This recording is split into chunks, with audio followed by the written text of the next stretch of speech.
Hi, it's Claire Fitzpatrick. This is a check-in from lockdown in May. Today is May 15th, and we have now reached a point where we can go outside a little bit, so this is good, and still maintaining social distancing, which seems to be going to be the normal for the next 2 to 3 years, so buckle up.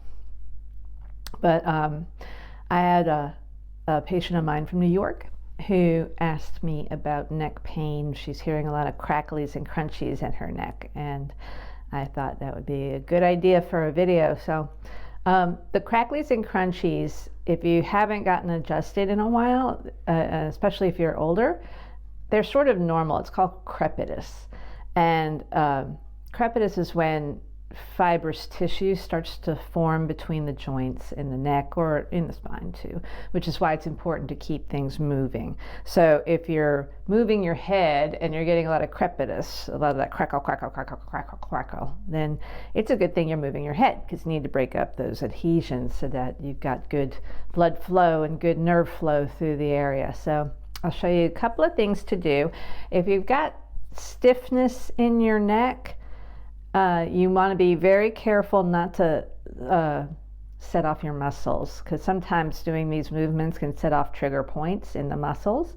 A trigger point is when there's a fiber in a muscle belly that can't stop firing, keeps doing this.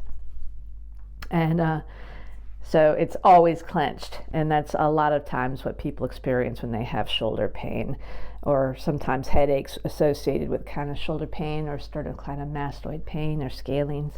So do these nice and slowly. Start with the north-south with the nose. So try to draw your nose up to the top and all the way down. Try to draw a line north to south with your nose. And if it gets to where it's too painful on any of these range of motions, stop. If doing this, lifting back up, causes pain, there's an area of instability that's happening in your neck. So be careful. That's something that I could help you with in the clinic, but I'll show you some exercises to help strengthen that area. Just be careful with these movements. Don't force. If you're feeling a sharp twinge, don't force it. Sort of find another way. So now go east to west. Draw a line with your nose this way and this way.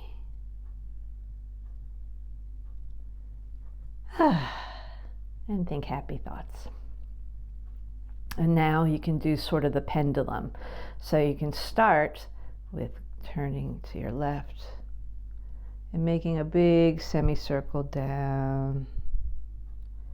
I've got my own crepitus because I haven't been adjusted in a while. Crinkle, crinkle, crinkle.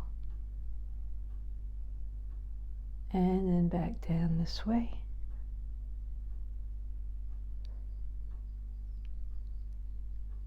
And then slowly to center. And now you can do the sort of the crown half pendulum. I'm naming these as I go, but a half semicircle going up. So draw with your nose all the way to the ceiling, all the way. Sunrise to sunset, let's call it that. I'm actually going the opposite right now. And this. So if you're doing all these successfully, good for you. Just keep it slow.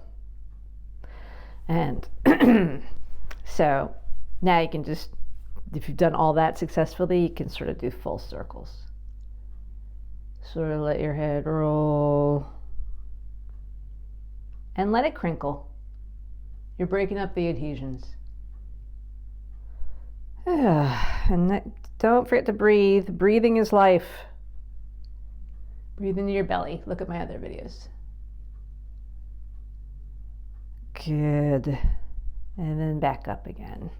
So keep it slow when you're doing those sort of things. You can go side to side too. But again, if you're feeling a tightness and like a clench, then sort of back off and roll around it. Try to find a way around it. So those are some nice stretchy, rolly things that you can do to break up the crepitus in the neck. I hate that word crepitus, isn't that a terrible word? The adhesions, to break up the adhesions. So you want to roll your shoulders around as well. Remember, it's all about expansion. So most of us are contracted like this, and that can cause a clamping down of our cervical joints too. So slowly roll, and if you're getting the crepitus, creepy things in the shoulders, that's okay. And open up with your arms. And now forward roll. Good. And, oh, my arms. Ah! Isn't it nice to see a real person doing these videos as opposed to a perfect physique? All right, that's what I'm telling myself anyway. So you can lift your arms up. If you're starting to feel a pinch, then let it down. If you can, go all the way up. But keep your shoulder blades down. Try to keep your shoulder blades away from your ears. So don't be leaning like this, like do this. So that your humeral head is down in the joint. I'm going to be showing you some strengthening exercises for the back of this area another day. So those are some things that you can do. Hopefully that'll help keep your head in motion. There are some strengthening postural things. I'll do that in another video. All right. Have a good day. Bye.